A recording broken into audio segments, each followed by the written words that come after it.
আসসালামু আলাইকুম। প্রিয় বন্ধুরা, আপনাদের কি ইচ্ছে হয় না যে একটা দোয়া পড়ে আপনাদের জীবনের সকল গুনাহ যেন মাফ হয়ে যায়?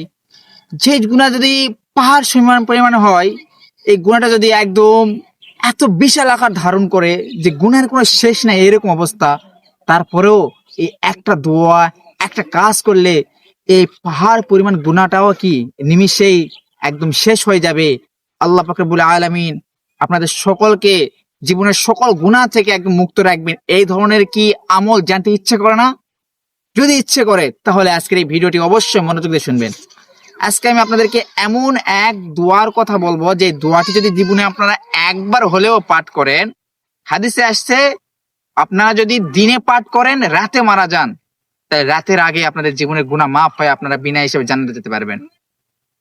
তো রাসূলুল্লাহ সাল্লাল্লাহু আলাইহি ওয়াসাল্লাম আমাদের সকলকে এই দোয়াটি পাঠ করতে বলছেন। দোয়াটি হলো আল্লাহুম্মা আনতা রব্বি লা ইলাহা ইল্লা আনতা খলাকতানি ওয়া আনা আবুদুকা ওয়া আনা আলা আহদিকা ওয়া ওয়া'দিকা মাস্তাতা'তু আউযু বিকা মিন শাররি মা সানাতু আবু উলাকা বিনি'মাতিকা আলাইয়া ওয়া আবু উলাকা বিজাম্বি ফাগফির লি ফাইন্নাহু লা ইয়াগফিরুয যুনুবা ইল্লা আনতা।